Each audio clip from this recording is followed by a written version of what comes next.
नमस्ते छात्र। अब हम एक व्याकरण पढ़ लेंगे। इस व्याकरण का नाम है संयुक्त वाक्य।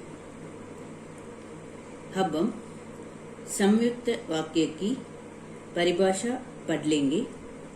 इसके बाद संयुक्त वाक्य के उदाहरण को देख लेंगे। दो या दो से अधिक सरल वाक्यों को मिलाकर संयुक्त वाक्य बनाए जाते हैं। अब हम संयुक्त वाक्य के बारे में विस्तृत रूप में पढ़ लेंगे। संयुक्त वाक्य दो या दो से अधिक सरल वाक्यों को मिलाकर संयुक्त वाक्य बनाए जाते हैं। दो या दो से अधिक सरल वाक्यों को मिलाकर जॉइन करके संयुक्त वाक्य बनाए जाते हैं। और एक बार बताती हूँ, दो या दो से अधिक सरल वाक्यों को मिलाकर संयुक्त वाक्य बनाए जाते हैं। कई प्रकार के शब्दों से वाक्यों को जोड़ा जाता है। कई प्रकार के शब्दों से वाक्यों को जोड़ा जाता है। कुछ उदाहरण को अब हम देख लेंगे। दो या दो से अधिक सरल वाक्यों को, सरल अंग्रेजी में सिंपल कहते हैं। सरल वाक्यों को, सेंटेंसेस को मिलाकर जॉइन करके संयुक्त वाक्य बनाए जाते हैं। कई प्रकार के शब्दों से, शब्द को अंग्रेजी में वर्ड्स कहते हैं। कई प्रकार के शब्दों से वाक्यों को जोड़ा जाता है। जोड़ा जाता है कहते जॉइन। कई प्रकार के शब्दों से वाक्यों को जोड़ा जाता है। अब हम कुछ उदाहरण को देख लेंगे। अब हम कुछ एग्जाम्पल्स को देख लेंगे। मैं घर से निकला, मैं स्कूल गया। दो सरल वाक्य। इधर दो सरल वाक्य है, इधर एक सरल वाक्य है, इधर एक सरल वाक्य है। इस तरह दो सरल वाक्य है। मैं घर से निकला, मैं स्कूल गया। ये दो वाक्यों को हम क्या करना है, अब मिलाना है। ये दो वाक्यों को मिलाते ही ये संयुक्त वाक्य बन जाता है। इस तरह दो या दो से अधिक सरल वाक्यों को मिलाकर संयुक्त वाक्य बनाए जाते हैं। मैं घर से निकला, मैं स्कूल गया। इधर एक सरल वाक्य है, इधर एक सरल वाक्य है। ये दो सरल वाक्यों को मिलाकर संयुक्त वाक्य बनाए जाते हैं। मैं घर से निकला, मैं स्कूल गया। इसे मिलाकर कैसे लिखना है अब मैं बताती हूँ। मैं घर से निकलकर, क्या लिखना है? निकलकर। स्कूल गया। मैं घर से निकला, यह एक सरल वाक्य है। मैं स्कूल गया, यह एक सरल वाक्य है। इधर दो सरल वाक्य है। ये दो सरल वाक्य को मिलाकर इस तरह लिखना है। मैं घर से निकलकर स्कूल गया। राम घर गया, उसने आराम किया। इधर दो वाक्य है ना, राम घर गया, उसने आराम किया। ये दो वाक्यों को मिलाकर इस तरह लिखना है। राम ने घर जाकर, क्या लिखना है? जाकर आराम किया। राम ने घर जाकर आराम किया।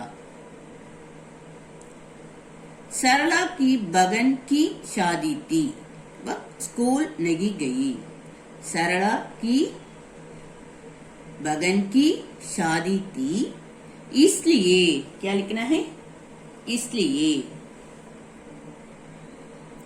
वह स्कूल नहीं गई।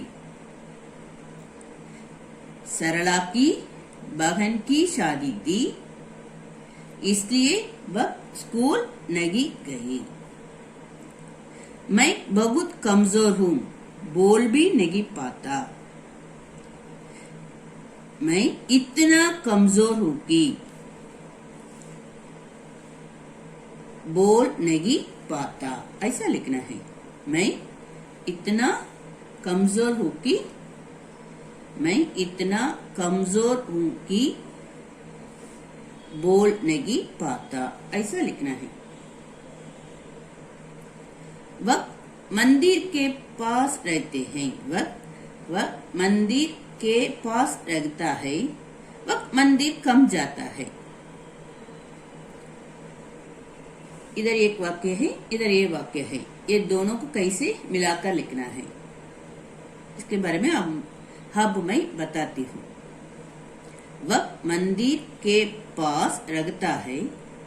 वह मंदिर कम जाता है। यद्यपि, वह मंदिर के पास रहता है, फिर भी वह मंदिर कम जाता है। यद्यपि वह मंदिर के पास रहता है, फिर भी वह मंदिर कम जाता है। जल्दी जाओ, गाड़ी पकड़ सकते। अगर जल्दी जाओगे तो गाड़ी पकड़ सकोगे, ऐसा लिखना है। जल्दी जाओ, गाड़ी पकड़ सकते। ये दो वाक्यों को मिलाकर इस तरह लिखना है। अगर जल्दी जाओगे तो गाड़ी पकड़ सकोगे। स्कूल के पास एक मैदान है। लड़के उसमें खेलते हैं। लड़के स्कूल के पास वाले मैदान में खेलते हैं, ऐसा लिखना है। स्कूल के पास एक मैदान है। लड़के उसमें खेलते हैं। ये दो वाक्यों को मिलाकर इस तरह लिखना है। लड़के स्कूल के पास वाले मैदान में खेलते हैं। लड़के स्कूल के पास वाले मैदान, अंग्रेजी में प्लेग्राउंड कहते हैं, मैदान में खेलते हैं। लड़के स्कूल के पास वाले प्लेग्राउंड में खेलते हैं। गाड़ी आई थी, हम उसमें जा बैठे। गाड़ी के आते ही हम उसमें जा बैठे। ऐसा लिखना है। गाड़ी के आते ही हम उसमें जा बैठे। बिल्ली ने कुत्ते को देखा। यह एक वाक्य है। वह भाग गई। एक दूसरा वाक्य है। ये दो वाक्यों को मिलाकर ज्वाइन करके इस तरह लिखना है। कुत्ते को देखते ही बिल्ली भाग गई। कुत्ते को देखते ही बिल्ली भाग गई। वह गरीब है, वह उदार है। उदार का अर्थ है दयालु। गरीब को अंग्रेजी में पुअर कहते हैं। वह गरीब है, वह उदार है। गरीब होने पर भी वह उदार है। ऐसा लिखना है। वह गरीब है, वह उदार है।